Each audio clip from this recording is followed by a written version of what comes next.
So in the last class we learned about the systematic NK linear block code, and also we learned about the parity check matrix H. Okay, now in this video you are going to learn about the encoder of a NK linear block code, encoder of a systematic NK linear block code, okay, or the circuit of the NK linear block, the circuit diagram. Okay, see, because here you need to know that the input is U and the output is V.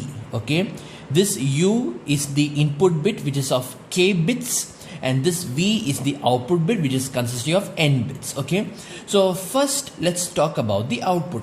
Here you have the outputs are all distributed, are all given, are all placed in what you call as the commutator. Okay, a commutator is actually a device which actually selects one of the output to be given to the channel.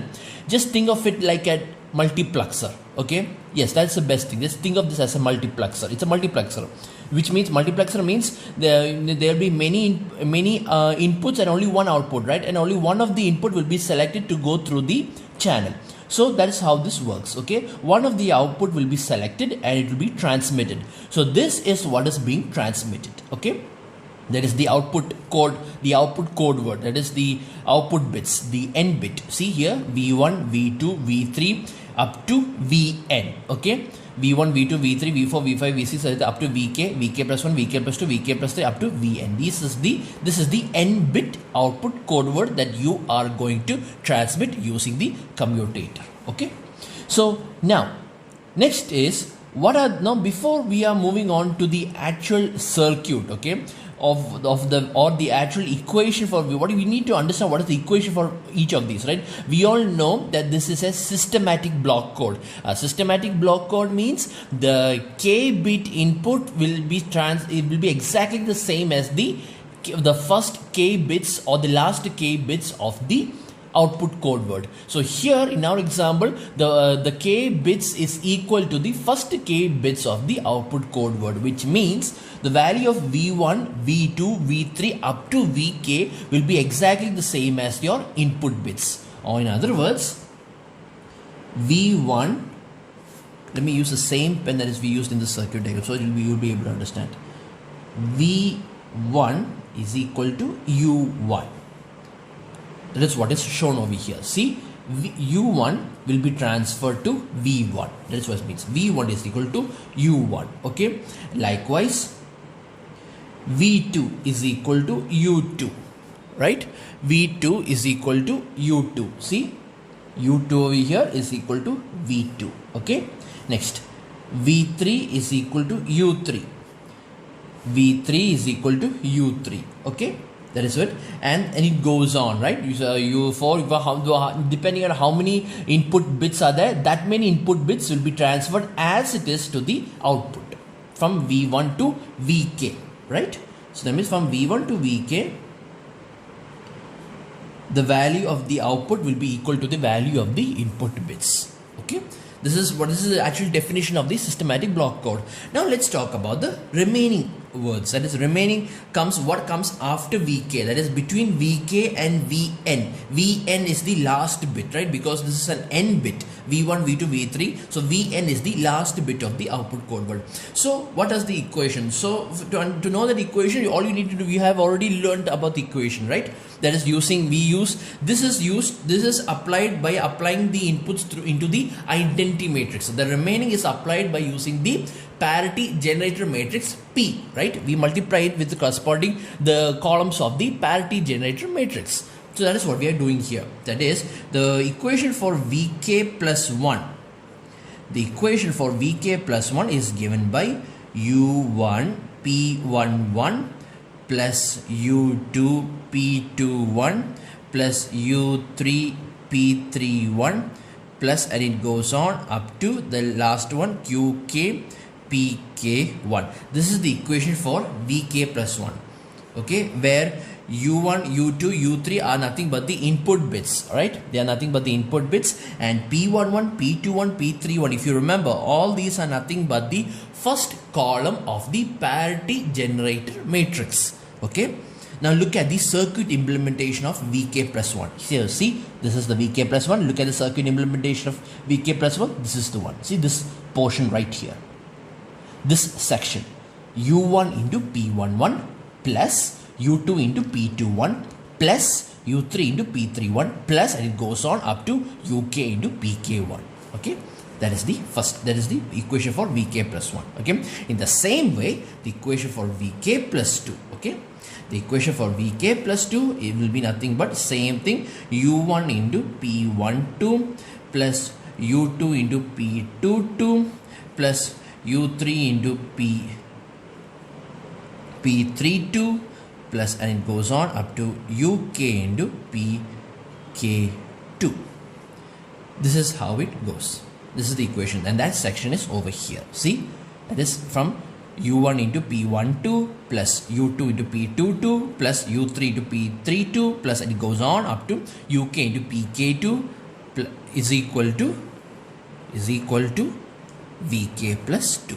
Okay. So that is how we learned the values of Vk. So like that, Vk plus 1, Vk plus 2, Vk plus 3, and it goes on. And the last code word, okay, the last code word, that is Vn. The equation for Vn, we all know the equation for Vn, right? How do we find the value of Vn? We multiply the input bits with the last column of the parity generator matrix, right? We have already seen the equation, the generalized equation, that is U1 into P1 n minus k plus U2 into P2 n minus k plus U3 into P3 n minus k plus up to UK into PK n minus k.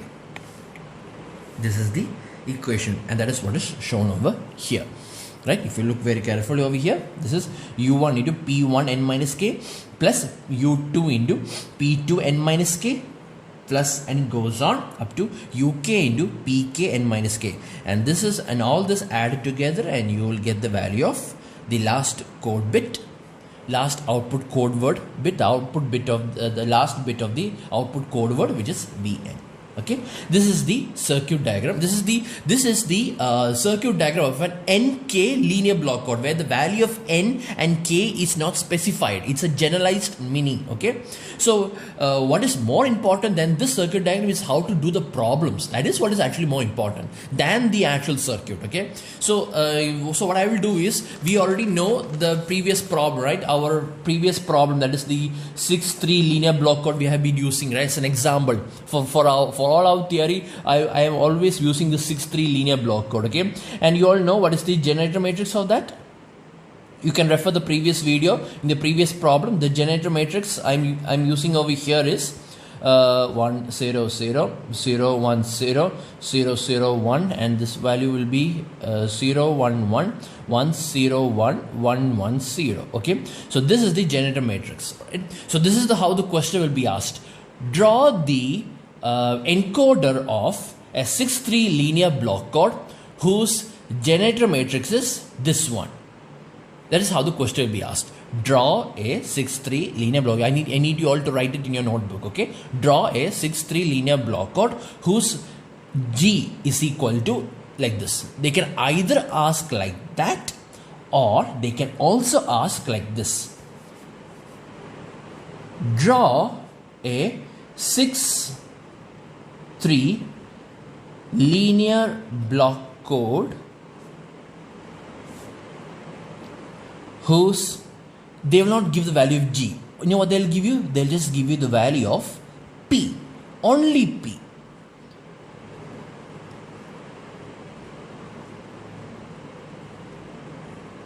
Okay, draw a 6-3 linear block code whose P is equal to this one. Okay, and for both of these questions, whether they so let me ask you, if they given the P also, can you still do the problem? Of course, because in order to find the value of the generator matrix, all you need to do is attach an identity matrix along with this parity matrix. That's all. See, that's what over here. The same question, the question is the same. Okay, they will either ask you draw a 6-3 linear block code whose G is equal to this one, or they can also ask you draw a 6-3 linear block code whose P is equal to this one. Both of them, the question is the same. Okay, so if they have asked this, then immediately you should understand that you can, in order to form the generator matrix, simply put ik into the picture. What is a k? K is equal to 3. So I3 should also be joined over here. That is what you see over here. See, I3 is joined with P. Okay, so both of the questions are the same. So draw a linear block code circuit encoder. So I'm draw a linear block code encoder. Encoder. This is actually called as encoder, or you can also call it a circuit diagram or encoding circuit. These are the various names of the circuit. Okay, so in that case, what you need to do is, we know that V is equal to U into G. We all know what is G, right? This is G. First you specify G. If they have not given G, the value of G over here, you should specify it. So here G is equal to, we know that G is equal to IKP. Okay, and we all know that the value of K is equal to 3. This is the NK, right? So the value of K is equal to 3. So this is actually I3P, and therefore we can say that the value of G is equal to 100, 010, 001, 011, 101, 110. Okay, if they have already given the value of G, then no need to write the step. Okay, no need to write the step. All right. So that is the, now we know that V, right, this thing over here, V is nothing but V1, V2, V3, V4, V5, V6. This is the matrix of V. What is the matrix of U? U1, U2, U3, right? This is 6-bit, this is 3-bit. And the value of G is this one, 100, 010, 001, 011, 101, 110. Okay, this is the circuit, this is the equation. So now I'm going to do is, I'm going to express the equation of V1, V2, V3 up to V6. So what's the equation of V1? V1 is equal to U1. Okay, you can see over here V1 is equal to U1. Try to understand the trick how I did it very fast. Okay, V2 is equal to U2, V3 is equal to U3, and what about V4? V4 is equal to, let me see, U2 XOR U3. U2 XOR U3 or U2 plus U3, both of them are correct. Okay, V5 is equal to U1 XOR U3, U1 XOR U3, and V6 is equal to, what is V6? U1 XOR U2, U1 XOR U2. Okay, so now I'm going to draw the circuit of this. Okay, I'm just like how I drew this one. Okay, the actual problem is actually much more simpler than this. Okay, much more simpler than this. Here you don't, since the value of n and k is not specified, we don't know what the value of the parity bits is, right? That is why this circuit is very complex over here. This is a generalized version, but the actual circuit, when it comes to problem, the circuit becomes very simple. So how to draw this is, first you draw the commutator. Okay, let me draw the commutator. I'll use a different pen over here. Okay, this is the commutator.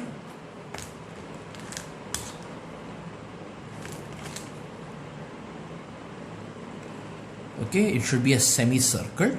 Okay, you draw a commutator, and then you mark the value, you mark V1, V2, V4, V5 and V6 over here.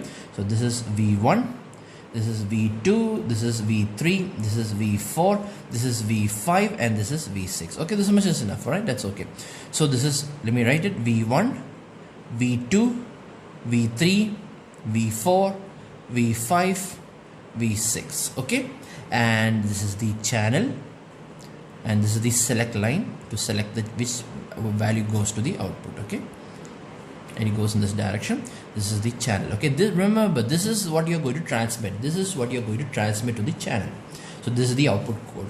Now what I'm going to do is, I'm going to draw the input, right? And the input is nothing but a 3-bit, right? How many, what's the bit, what is the bit of the input? The input number of bits is 3 bits. So I'm going to draw a 3-bit shift register, just like how I drew as K. Look over here. Here we have a K bit shift register, because the number of bits of the input is K. Here the number of input is 3. So I'm going to draw the 3 bits over here.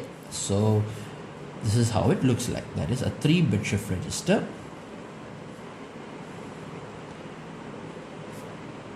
Okay, U1, U2, U3. There you go. Okay, and we know that V1 is equal to U1. So join. Okay, there's an equation over here. So always use a straight line. Okay, so this is V1 is equal to U1, V2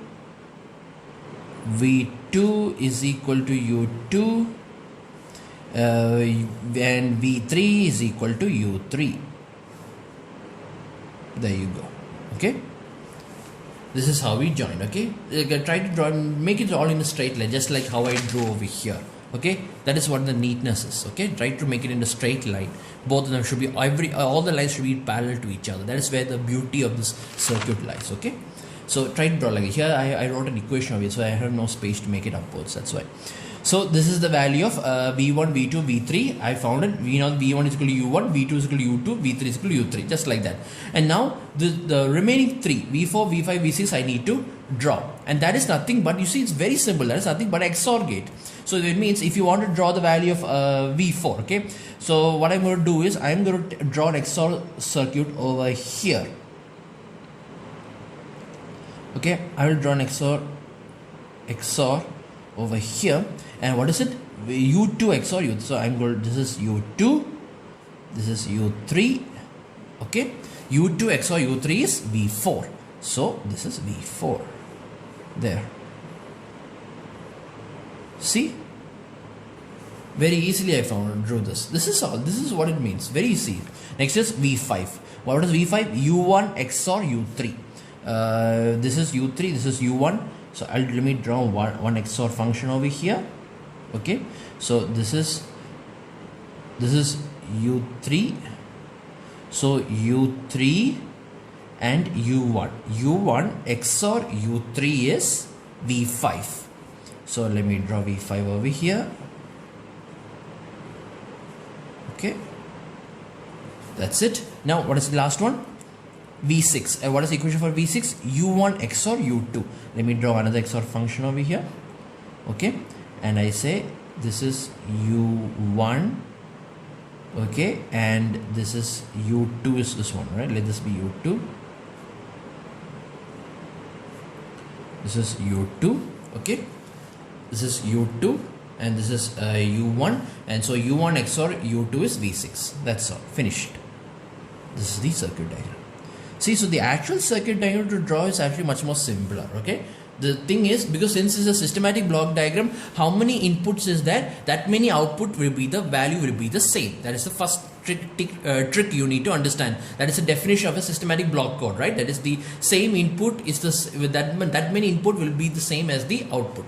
Okay, so that is what we drew over here. V1, V2 and V3. Okay, now the remaining, simply draw the XOR function corresponding to the equation. That's all. Very easy. Okay, that's all you need to do. Simply draw the XOR function. Okay, so sometimes it can be a 6-3 block code, sometimes it can be a 7-4 also, a 7-4 linear block code also. In the same way, the steps is exactly the same. Okay, first you draw the commutator, you mark all the outputs, and then depending on the equations, you give the values of the input to the corresponding output. Okay, and then when for the other outputs which requires an equation, you just simply draw that many times of XOR function. That's all. Okay, this is the encoder of an NK linear systematic block code.